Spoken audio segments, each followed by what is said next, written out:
नमस्कार। आज हम करेंगे मॉडर्न हिस्ट्री के कुछ प्रश्न जो आपके आने वाले एचपी टीजीटी आर्ट्स और एचपी टेट के जो एग्ज़ाम होंगे उनके लिए काफ़ी महत्वपूर्ण साबित होंगे। आइए देखते हैं आज का पहला प्रश्न। Which among the following was the correct title of national anthem of India when it was originally penned by Rabindranath Tagore. इसका जो सही उत्तर है वो होगा ऑप्शन डी, भारत विधाता। जब नेशनल एंथम रविंद्रनाथ टैगोर द्वारा लिखा गया तो उसका जो टाइटल था वह था भारत विधाता। अगला प्रश्न है, in which among the following years Sabarmati Ashram was established by Mahatma Gandhi. तो यह किया गया था 1917 में। ये जो प्रश्न है यह पिछले साल एलाइड्स के एग्जाम में देखने को मिला था। अगला प्रश्न है, the Lucknow session of Indian National Congress that took place in 1916 was presided by. जो लखनऊ सेशन है भारतीय राष्ट्रीय कांग्रेस का जो 1916 में हुआ था, यह काफ़ी महत्वपूर्ण सेशन है। इसके बारे में काफ़ी बार एग्जाम में पूछा जाता है। तो यह प्रिजाइड किया था अंबिका चरण मजूमदार द्वारा। ऑप्शन बी सही उत्तर होगा। Who among the following had drafted the fundamental rights resolution at the Karachi session 1931। तो यह किया था पंडित जवाहरलाल नेहरू द्वारा। ऑप्शन ए सही उत्तर होगा। अगला प्रश्न है, वो among the following preached the doctrine of one religion, one caste and one god for mankind। तो यह जो सिद्धांत दिया था यह दिया था श्री नारायण गुरु द्वारा। ऑप्शन सी सही उत्तर रहेगा। The only licensed flag production unit in India in located at which among the following places. तो यह हुबली में है और हुबली कर्नाटका राज्य में पड़ती है। Who was elected the president of Indian National Congress in the Surat session 1907 famous for Surat split. तो प्रश्न इस तरह से भी आ सकता है कि सूरत स्प्लिट कब हुई थी।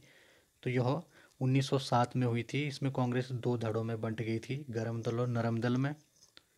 जो इसकी अध्यक्षता की थी वह की थी डॉक्टर रास बिहारी घोष ने। ऑप्शन ए सही उत्तर रहेगा। अगला प्रश्न है, Goa was captured by Albuquerque from ruler of which among the following states. तो जो गोवा था वह बीजापुर से कैप्चर किया था। ऑप्शन ए सही उत्तर होगा। On which date the mutiny of 1857 started from Meerut. जो 1857 का विद्रोह था वह 10 मई 1857 को शुरू हुआ था। 10 मई 1857। अगला प्रश्न है, Dewan Maniram Dutta was a leader of revolutionary of 1857 in which among the following regions. तो यह असम के क्षेत्र से संबंधित है। ऑप्शन डी सही उत्तर होगा। Kohinoor diamond was found probably from which among the following mines. तो यह गोलकुंडा की माइन से प्राप्त किया था। ऑप्शन ए सही उत्तर रहेगा। Champaran Satyagraha was the first to be started but the word Satyagraha was used for the first time in which of the following. जो सत्याग्रह नामक शब्द है यह सबसे पहले एंटी रोलेट एजिटेशन जो हुआ था उसमें प्रयोग किया गया था। ऑप्शन ए सही उत्तर है। At which of the following places in Uttarakhand Mahatma Gandhi stayed for many days during India's freedom struggle. तो यह कौसानी इसका सही उत्तर होगा। Option B Kausani. इसे महात्मा गांधी ने मिनी स्विट्जरलैंड की संज्ञा भी दी थी। In which of the languages Mahatma Gandhi published newspaper with the name Harijans. जो हरिजन न्यूज़पेपर था वह तीनों भाषाओं में आया था,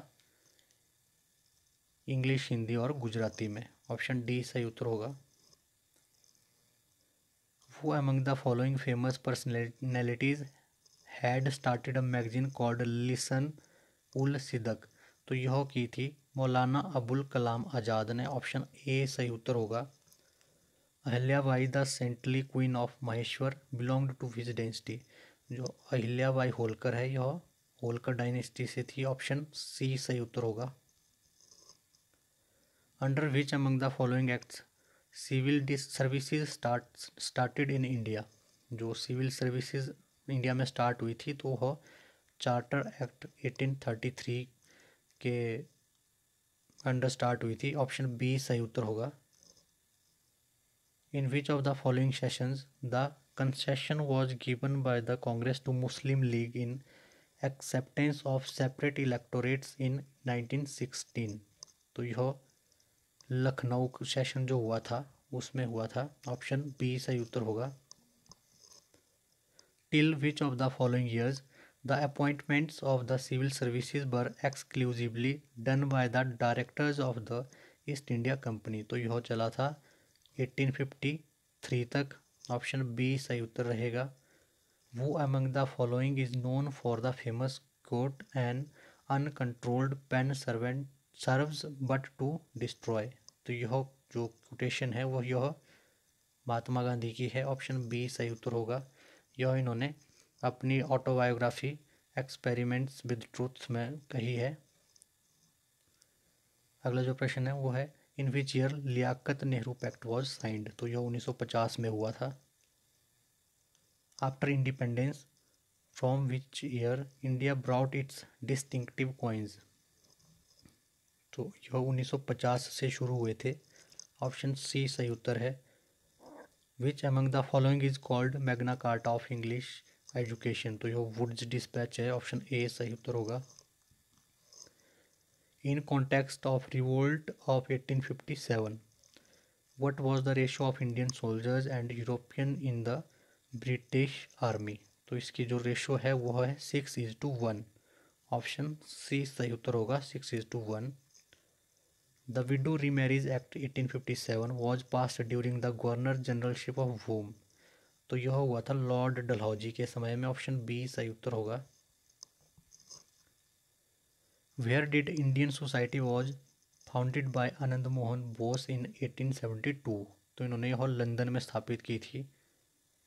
Who among the following personalities associated with the formation of Bombay Presidency Association 1885? Badruddin Tayyab जी, फिरोज शाह मेहता और के.टी. तेलंग, यह तीनों इसमें शामिल थे। ऑप्शन डी सही उत्तर होगा। All of the above. Who among the following foreign travelers visited during the reign of Aurangzeb? तो यह तीनों औरंगजेब के समय भारत आए थे। इसका जो सही उत्तर होगा वो होगा option D all of the above. Who published a newspaper titled Al Hilal? Al Hilal newspaper Maulana Abul Kalam Azad द्वारा पब्लिश किया जाता था। अगला प्रश्न है the quit India movement was supported by? जो भारत छोड़ो आंदोलन था वह इन तीनों में से किसने सपोर्ट किया था उसको? तो इन्होंने किसी ने भी सपोर्ट नहीं किया था। तो इसका जो सही उत्तर होगा वो होगा option D none of them. Option D. Which Vijayanagara ruler wore the title of Gajaventakara? Option C सही उत्तर होगा इसका। देवराय द्वितीय। देवराय द्वितीय ने उपाधि धारण की थी गजवेंतकारा की। अगला प्रश्न है Saint Angelo fort was built by which of the following Portuguese viceroy of India? तो यह अल्मेडा था और अल्मेडा द्वारा इसकी स्थापना की गई थी। ऑप्शन ए सही उत्तर होगा। अगला प्रश्न है which of the following places was the main centre of the Dutch settlement in India? इसका जो सही उत्तर है वह है Shrirampur. Shrirampur. Option B सही उत्तर होगा। क्वेश्चन 34 है the decisive battle of the third Carnatic war battle of Wandiwash was fought in the year? जो बैटल ऑफ बंदीवाश हुई थी वह 1760 में हुई थी, 1760 में। ऑप्शन ए सही उत्तर होगा। अगला प्रश्न है which viceroy funded the translation of Gentoo code? जो जेंटो कोड है इसकी ट्रांसलेशन की थी वॉरेन हेस्टिंग्स ने। तो ये थे हमारे आज के प्रश्न। मिलते हैं इसके अगले पार्ट में नए प्रश्नों के साथ। तब तक के लिए थैंक यू सो मच।